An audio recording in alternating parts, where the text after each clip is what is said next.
कौम का फैसला है, ये अवाम का फैसला है कि मुझे पाकिस्तान वापस जाना है. तो, and these threats have been made by Afghan militants, Arab militants, Red Mosque militants. But as far as I'm concerned, I feel very proud of the people of Pakistan, and I feel very proud of the supporters of democracy, and especially the People's Party workers, that they have not been intimidated.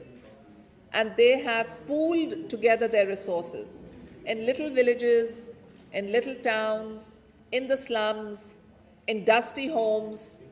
People have gathered together and pooled their money, their life savings, to rent a car, to rent a van, to rent a motorcycle, to rent a bus, to hitch a ride, to come to Karachi. And I thank them from the bottom of my heart.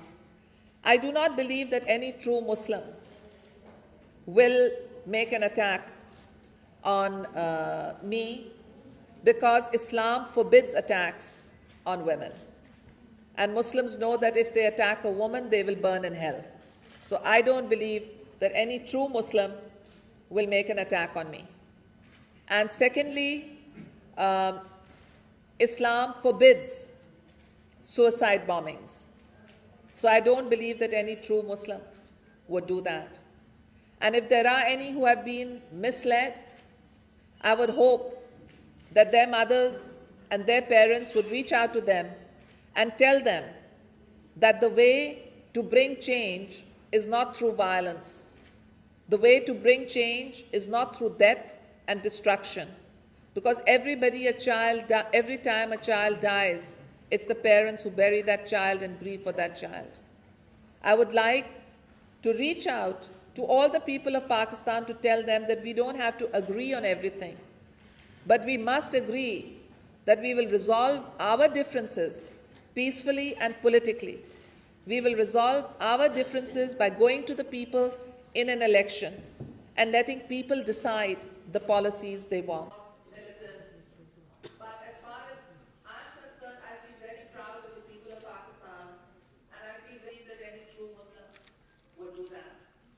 And if there are any who have been misled, मेरे को आप कहते हैं कि ऐसे कोई statement था, मगर आप जानते हैं कि बहुत से गलत स्टेटमेंट्स भी दिए जाते हैं. Then we could face another tragedy. So it's in that hope that we are moving forward.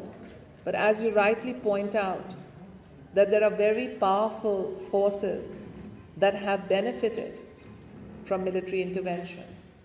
There are very powerful forces that have benefited from the overthrow of the Pakistan People's Party government. After all, extremism has not risen in a vacuum.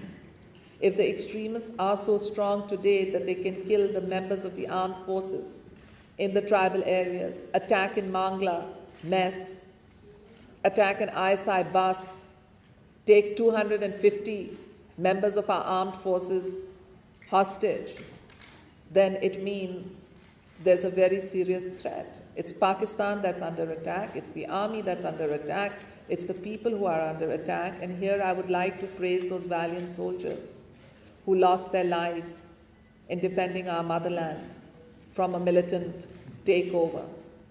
But I don't think the soldiers can do it on their own.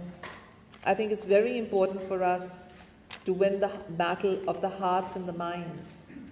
It's very important for us to explain the nature of the battle to our people, to our mothers. And so we have a program for the northern areas and for the tribal areas. We have a program of empowerment because we feel that the people there have usually been exploited. They are poor, there's no water, there's no industry, access is small. So they join up the irregular armies and they join up the irregular militias because you get a monthly salary.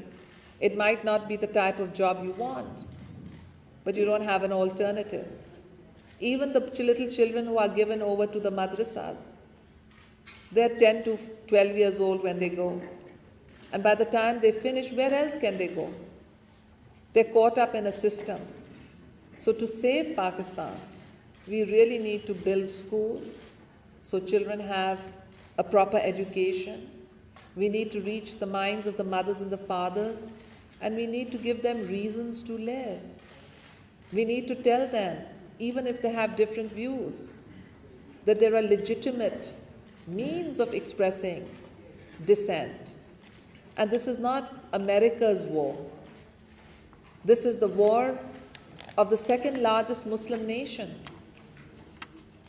and to save the second largest Muslim nation, Pakistan, 160 million people, and that we all have to get together to save Pakistan. Because God forbid if something happens to Pakistan, what will happen to its people? If in a short-sighted way people think that this is not Pakistan's war, this is America's war, then we will end up with warlordism. We will end up with disintegration, with fragmentation, with ethnic cleansing, with refugees. I hope not. I don't want to point a nightmare scenario. But at some point we have to learn the lessons of history. I think that both sides recognize that it's the future of Pakistan का इज्जत करने चाहती हूँ.